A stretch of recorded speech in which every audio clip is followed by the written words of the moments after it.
आज की जो टॉपिक है एक महान व्यक्ति की बायोग्राफी है, जिसके बारे में आप लोग जान करके काफ़ी उनका स्ट्रगल लाइफ जानेंगे तो उसे आपको बहुत ही ज़्यादा प्रेरित होंगे, मोटिवेट होंगे। बिल्कुल उनके हम लाइफ के बारे में आपको बता रहे हैं, क्योंकि अक्सर आप लोग ये देखते होंगे कि कोई मूवीज़ देखते होंगे तो वो सीन आपको बहुत अच्छी लगती है, लेकिन उस सीन को करने के लिए आपको कितना दिक्कत हो, उन लोगों को कितनी बार उस पर प्रैक्टिस करना होता है, कितनी बार उस पर फाइट करते हैं, ये तो आप समझ ही नहीं पाएंगे। आप अक्सर बोलते हैं कि उनकी लाइफ बहुत ही लग्जरियस है। जैसे आप मान लीजिए विराट कोहली की आज बायोग्राफी है, तो बिल्कुल विराट कोहली की बातें मैं ये बता रहा हूँ कि जैसे आप अक्सर देखते होंगे कि बहुत अच्छे शॉट खेलते हैं और आपको अक्सर कि बहुत ज़्यादा पैसे वाले भी दिखते होंगे, तो आप लोगों को उनकी जो लग्जरियस जो लाइफ है उसको देखकर आपको बहुत अच्छा फील होता होगा। पर मैं आप लोगों को बता दूं कि उसके पीछे बहुत ही स्ट्रगल होता है और आपको बिना स्ट्रगल किए तो कुछ मिलने वाला नहीं है। तो दोस्तों, अच्छा लगे तो लाइक कमेंट शेयर करना बिल्कुल मत भूलिएगा और आराम से पूरी वीडियो देखिएगा। वॉच करने के बाद आपको बहुत ही बेहतरीन कॉन्सेप्ट निकल कर आएगा और आप लोगों के लिए आने वाले एग्ज़ाम में मोटिवेट होने में बहुत ही हेल्पफुल होगा। तो आपको मैं विराट कोहली की बात बता देता हूँ। विराट कोहली जो बहुत ही नॉर्मल परिवार में पैदा हुए थे। उनके पिताजी पेशे से वकील थे और उनकी माता हाउसवाइफ थी और वो नवंबर 1988 में पैदा हुए थे और उसके बाद वो गली क्रिकेट खेलना शुरू किए थे। खेलते रहे। उसके बाद लोगों का उनके तरफ ध्यान आकर्षित हुआ तो उनके पिताजी ने उनको किया कि उनको एक जगह शिफ्ट, मतलब दिल्ली एकेडमी में किसी भी क्रिकेट में उन्होंने ले जाकर उनको शिफ्ट कराया। और आपको ये बता दूं कि विराट कोहली पहले से ही बहुत ही स्ट्रगल किए थे और बहुत मेहनती थे, तो इसलिए वो बहुत ही अच्छा परफॉर्मेंस देते रहे। लेकिन बात उस 13 साल की है।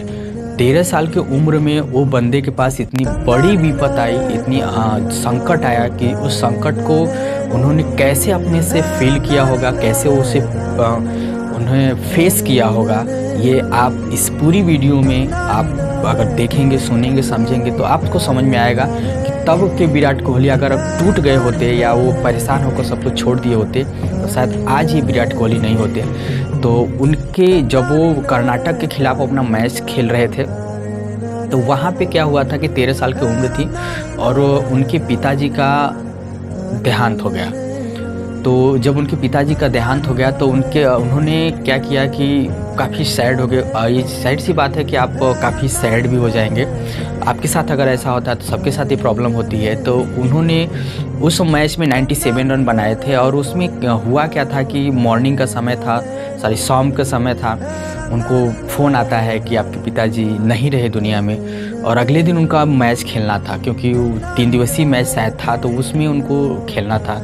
तो जाहिर सी बात है कि वो अब उससे वो बहुत परेशान हुए। तो उन्होंने शाम को अपने कोच को फ़ोन किया। कोच का नाम आप लोग जानते भी होंगे, शायद RK करके ऐसा करके है।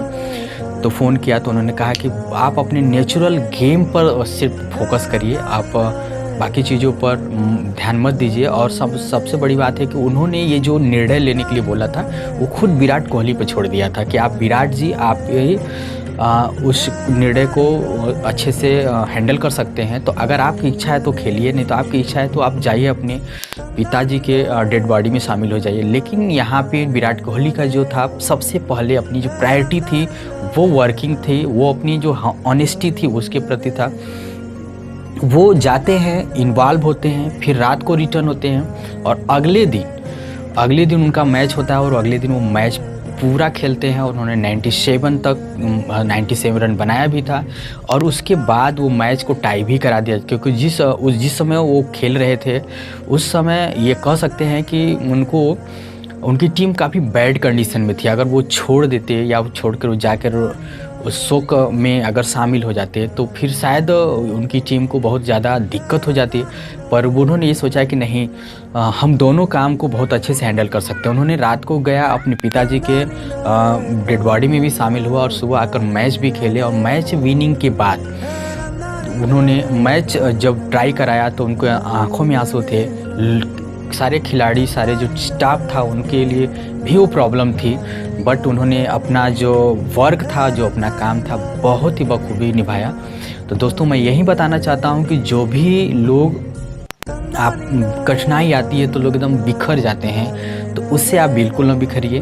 जैसे आने वाले एग्ज़ाम्स हैं तो एग्ज़ाम में आप अपना 100% परफॉर्मेंस कर सकते हैं, तो बिल्कुल आप दें। और मैं चाहूँगा कि आप सभी रेलेवेंट टीपीसी आने वाले किसी भी एग्ज़ाम को क्लियर करें, ठीक है। तो ये आप लोगों के लिए एक अच्छा उदाहरण था। फिर मैं आगे से मैं किसी और क्रिकेटर का या कोई अच्छे इंसान का मैं आप लोगों के लिए बीच उनकी बायोग्राफी ज़रूर मैं बताऊंगा। तब तक के लिए तहे दिल से शुक्रिया। Take care. बिल्कुल अच्छा लगे तो लाइक कमेंट शेयर करना बिल्कुल मत भूलिएगा।